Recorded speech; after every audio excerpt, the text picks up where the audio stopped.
Alright, what's up, my dude? So I kind of had this idea a couple of days ago where I was like, you know what? I used to do like tier lists for, oh yeah, these are like the strongest characters in Bleach, and like I would go arc by arc and I'd be like, oh yeah, these are the guys that are the strongest in the Soul Society arc, and here's the Waco Mundo arc one, right? Like all that good stuff. And I was like, why don't I do the same thing for Fate? Because people do want to see more Fate content, and I absolutely love getting to talk about Fate, especially as I'm working on other things like actually, funnily enough, as weird as this might sound, I'm working on an Optimus Prime video, so, that's something to look forward to in the future. I'm also working on a few videos for the Soul Society arc, as I'm kind of wrapping up my reread of that in the colored manga, and I was like, you know what? Bleach and Fate are like the two series that I probably know the most about, and they're very easy for me to just kind of put out content like this, where I can just easily do like discussion videos like this. So I was like, you know what?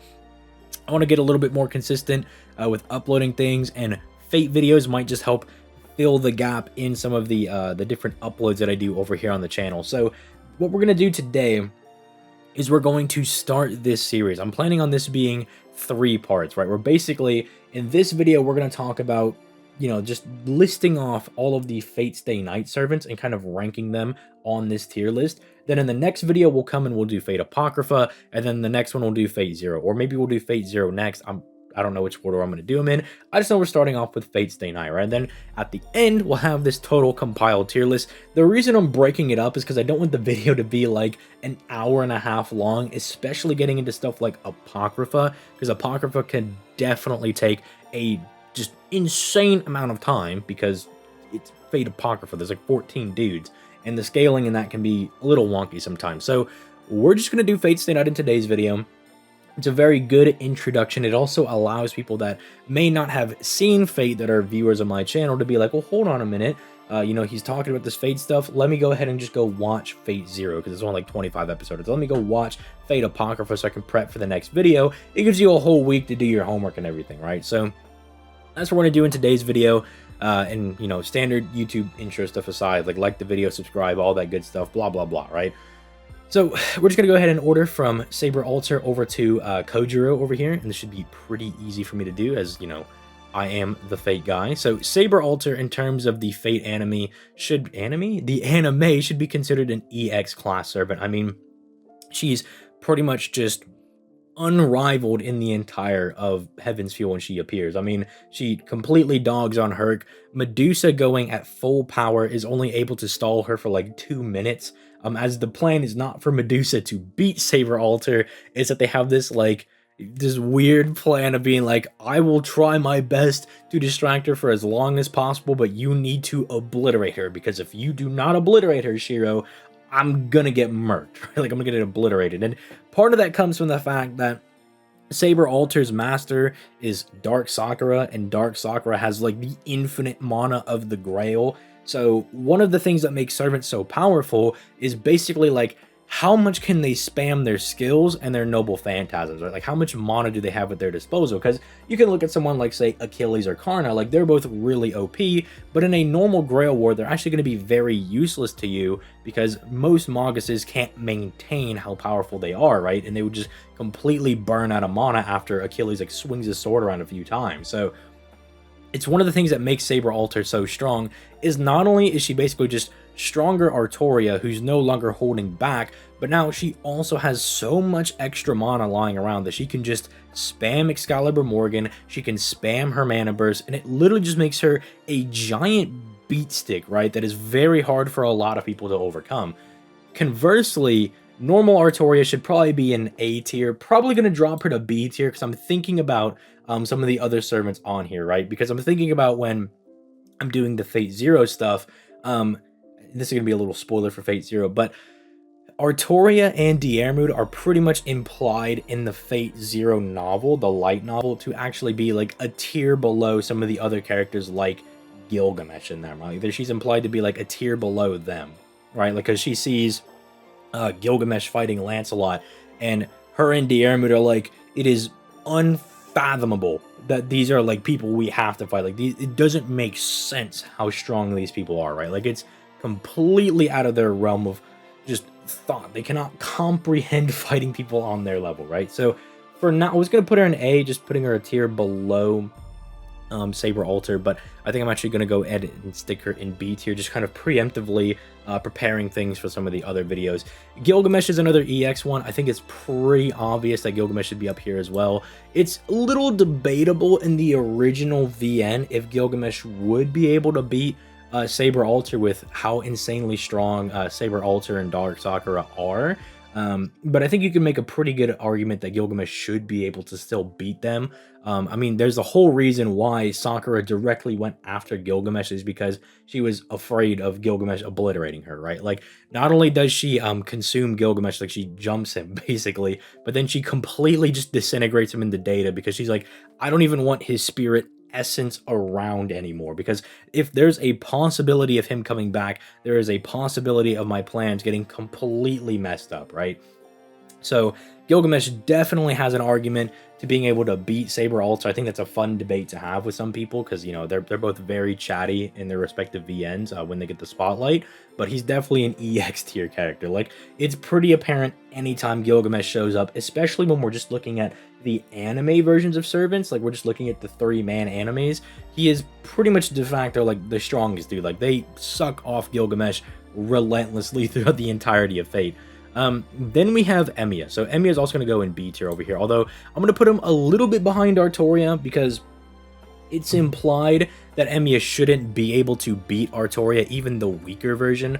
So when Emiya first fights Artoria at the very beginning of Fate Stay Night, what's her name? Rin is like, oh, what's okay, Emiya? Like, I know if worse came to worse, I know you'd be able to just beat up Artoria. And Emiya's like, yeah, I don't know about that, Chief. Like, he said, hey, don't throw me in a battle that I'm gonna lose. Like, it's kind of like Rin is hyping up Emiya. She's like, yeah, Artoria, he would come up to you and he would just beat the dog out of you and everything. And Emiya's like, hey, bro, like, hey, don't set me up for failure now. Like, don't let me get obliterated over here. Like, let's relax, you know, for a second. So you have that, and then you also have the fact that when Shiro and Rin come to rescue Artoria in a limited Blade Works, Emiya opposes them, and how he says this to Artoria is he basically says, like, what I could do, he's like, the best I can do is, like, I can make my own version of Excalibur. We can clash, you will kill me. However, my goal is to kill Shiro, so even though I would lose to you, I can still take Shiro out, right? So it's like, Emiya still fulfills his goal, but he's also saying that, like, yeah, Artoria is kind of a problem for me to handle. Like, I can't get around Artoria. She's just too strong for me to handle. We also see, I believe it's Fate Hollow Ataraxia, where Artoria and Emiya actually just directly fight one another, and Artoria just blatantly beats him, right? So I think it's fine to put him under Artoria, although there clearly is some level of relativity, as you know, a lot of the Fate animes try to portray that there is a level of relativity to a lot of these people, but yeah, putting him below Artoria, because, you know, he'll also be stronger than some other people on the list that'll be lower than him. Ku is pretty comfortably in A tier as far as the anime is concerned. If we get into some extra material like the moon cell and things, you could argue Ku would be higher, because keep in mind, in things like Fate Grand Order, Ku just blatantly says, like, yeah, I would kill Saber Alter. Like, I would just stab her with Gay Bolg and poof, done, it's over. And then there's also, in the Fate Extella games, Ku just fights Gilgamesh and arguably beats him at the end of his side story. We don't know how that goes, but even in Fate Stay Night itself, we know that Ku fights Gilgamesh for 12 hours straight before finally dying, right? Like, Ku is insane, and if anyone's ever just like, but isn't Ku the haha meme Lancer that always just kind of dies? Like, no, people just always forget for some reason that during the entirety of Fate Stay Night, Ku is under the order, a command spell from Kirei, that he is not allowed to go all out and is not allowed to kill his opponents, right? He is literally fighting these people with his hands behind his back, right? And yet still, in his first encounter with both Artoria and Emiya during the first night, he makes them both look like little baby mans and just beats the dog out of them. In fact, after he kind of like throws Artoria around with Gay Bolg, as he's getting ready to leave, Artoria's like, oh, I'm gonna chase after you. And Ku is like, hey, I wouldn't advise that, because that would technically be our second encounter, and if you come after me, I will murk you. Like, I will not show you any mercy. And then Artoria just kind of freezes, and she's like, oh, maybe that guy will drop me. Like, maybe that is not a good idea. So Ku is definitely insanely chatty. And with Ku goes Kojiro. Kojiro kind of scales up with Ku, because the funny thing that people kind of forget about is that when Rin and Shiro are going to the church to rescue Artoria from Medea, right?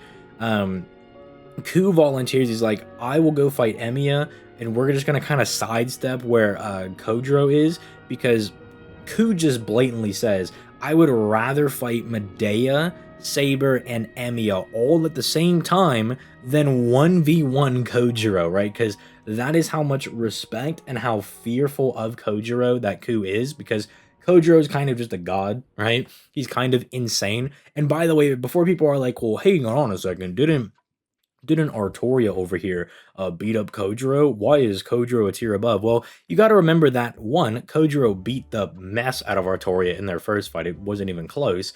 And then in the second fight, Kojiro is actually like, he just gets shafted by the plot, because they just say, oh yeah, the reason Kojiro lost is because he couldn't perform Tsubame Gaishi properly because Saber bent his sword a little bit in the last fight. And you're just like, bro, you got to be kidding me. So that's not something where like Artoria would win in a standard 1v1. It's because of like the course of the plot. Things have happened to Kojiro.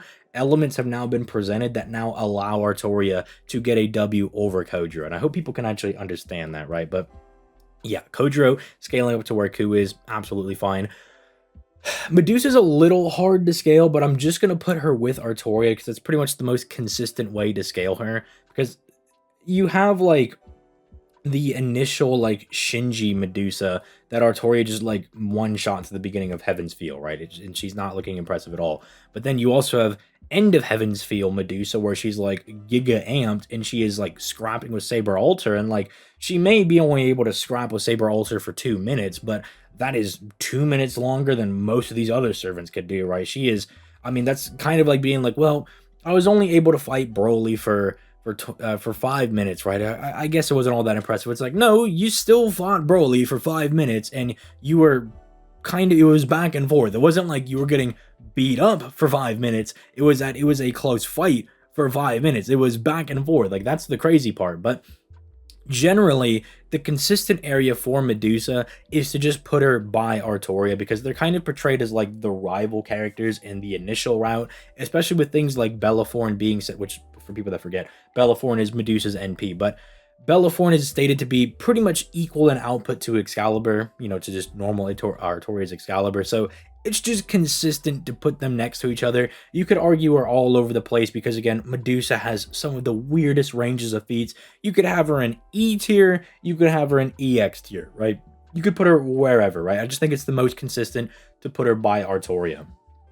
Then we have Heracles, who is going to be solidly in A tier, because Heracles is just kind of like that dude that everyone needs to surpass. Like, he's kind of like the Vegeta of Fate Stay Night. It's kind of like you either fight Heracles and look impressive fighting him, or he just kind of beats the dog out of you. And I think obviously, like, yeah, Gilgamesh and Artoria, or Saber Alter, are the latter, where they just beat the dog out of Heracles, but everyone else kind of has a struggle with him, right? Like, Emiya gets dropped by Heracles in the Fate Stay Night route. Artoria and Heracles, there are some dead ends where Heracles obliterates Artoria. Like, there are some dead ends where he just murks her right then and there. They're clearly a little, like, it's not like Artoria can't hold her own, but towards the end of their first encounter, Heracles is definitely starting to get the upper hand on Artoria, right? And, I mean, it's because he has two really OP noble phantasms, right? The first one is that, like, you have to kill me 12 times, and you have to kill me in 12 different ways. Isn't that funny? Oh, and I just straight up negate weapons, and the weapons things that he negates does tend to change. It was, like, originally, like, B, and now it's, like, B+, but you get the idea that he's also just like, oh, and by the way, you might just have a skill issue where you're some random schmuck heroic spirit that doesn't have the tools to beat me. Well, you just auto lose because you can't even damage me, right? And then it's also like, unless you're someone like Gilgamesh or Emiya, who have the capacity to spawn like numerous different weapons and they have numerous different ways to actually take people out, you're probably gonna run into a wall against Heracles, right? Like, there's an interview where Nasi was talking about Ku versus Heracles, and he's like, well, it's not like Ku is weaker than Heracles, but it's just like he would kill him with Gay Bolg once, then he would probably kill him with runes the second time, and then Ku would just be forced to disengage because now he's out of ways to kill Heracles. Even though I kind of disagree a little bit on that because runes are pretty diverse as well, but I guess maybe because he's a Lancer, he can't use them as diversely, but you guys can kind of see the problem, right? Like, that a lot of these characters, that even if they scale with Herc, like, they're also in this kind of like A tier zone. Herc kind of has this thing where he kind of gatekeeps, or he should probably more likely be actually here, actually, because he kind of just gatekeeps you being an EX servant. It's kind of like, can you get past not only this guy that's insanely strong, but he has 2 hacks that pretty much say, if you're not diverse enough, or you're just not strong enough, you ain't getting past me, right? So Herc's pretty insane, right? He's pretty good for gatekeeping the EX tier, right? Then we have Hassan. Hassan is so wonky to scale because my dude is all over the place. He is like, he's, do I want to say losing? Because in his first fight, he's losing to Ku. We'll say that because he needs the Dark Sakura being, right, to help him out, to beat Ku, because Ku's about to, like, just murder him, right? But the problem is that, like, is that really an anti-feat? Because that's Hassan at the very beginning, right? And as we know, Hassan gets stronger as the Grail War goes on. Like, as he starts to procure more and more power, he gets closer to his full normal power, right? That's a little odd. He kind of stunts on Artoria a little bit when she goes to the mansion, but then Medusa just kicks him in the chest and dang near kills him, bro. Like, just almost obliterates him. So Hassan is a very weird servant to scale just for, like, consistency and kind of like how it's portrayed. It just feels like he's supposed to be here, right? With him, like, definitely losing the coup. Medusa, who's supposed to normally be a rival to Artoria, just kicking him and almost one-shotting him. It just seems like this is how it's supposed to be, or like this is kind of the way it's portrayed. It's a little odd because you could also argue things like, well, Artoria going to the mansion was kind of a trap. Hassan, you know, she's not used to the area. You know, she's kind of thrown off at the moment. You know, the conditions aren't normal, whereas Medusa's not as bothered by things like that. You could argue things like that, like character motivation and, you know, taunting and all that stuff. So I'm going to put him in there just because of the thing of, like, Medusa just kind of, like, him and her and Hassan have, like, just kind of like a fair encounter, and Medusa just blatantly one-shots him. She just, like, kicks him into the wall, and he's like, I'm out of here, bro. He's like, screw this, I'm out, I'm done. Then finally for Fate Stay Night, we have Medea. Medea is just at the bottom. The thing with Medea, though, is that Medea, depending on how much time she's allowed, because as you guys may know if you're a long-time viewer of Fate, casters are a little sussy. Their power kind of depends on how much prep time they have. So Medea, there are ends of the game where she gets up, like, to here, right? Like, where she gets enough power, she's absorbed enough people's souls that she's finally become strong enough that she can contest people like Ku, right? She can actually, like, just beat them up in a straight up one-on-one battle because she just has, like, an insane dummy amount of mana left over. But if we're just taking Medea at, like, the start of the war, even though Rule Breaker is really OP, most of these servants, if not every one of these servants, should not ever get hit by Medea with a rule breaker, right? Like, because Medea is not a CQC fighter. She is not someone that is as experienced as anyone else here, and everyone else here pretty much just one-shots Medea, right? So in fact, I think I'm actually going to bump her down to here because, you know, in terms of just, like, how strong they are, if you just drop them in there, Medea, just as a caster, just doesn't have what it takes to stand up, right? Like, the only caster, spoiler alert, that I think is really good off rip is Giles. Like, I think he's the only one, which I'll get into when we do the Fate Zero section in the next video, that can actually kind of just hold his own off rip, and I'll definitely explain that in that one. But this is generally how it's looking right now. We'll definitely come back with the Fate Zero one next, probably, because I would like to talk about Fate Zero, and I'll kind of put those people there as well. But if you guys have any thoughts, leave them in the comments down below. I definitely would like to do more of these videos because it's just kind of like, tier lists are just fun, man. They're just fun side pieces of content to do. I really enjoy doing them, so hope you guys enjoyed. If you have any questions, my Discord's in the description down below. You know, feel free to join there and be like, hey man, well, what do you think about this thing about Emiya actually being an EX tier? Like, I mean, as long as your argument's not like dumb stinky head, I'll definitely listen to it. But, you know, I'm not holding my breath for that. But yeah, with all that being said, I'm gonna go ahead and get out of here. You guys have yourselves a nice day. Peace late, guys.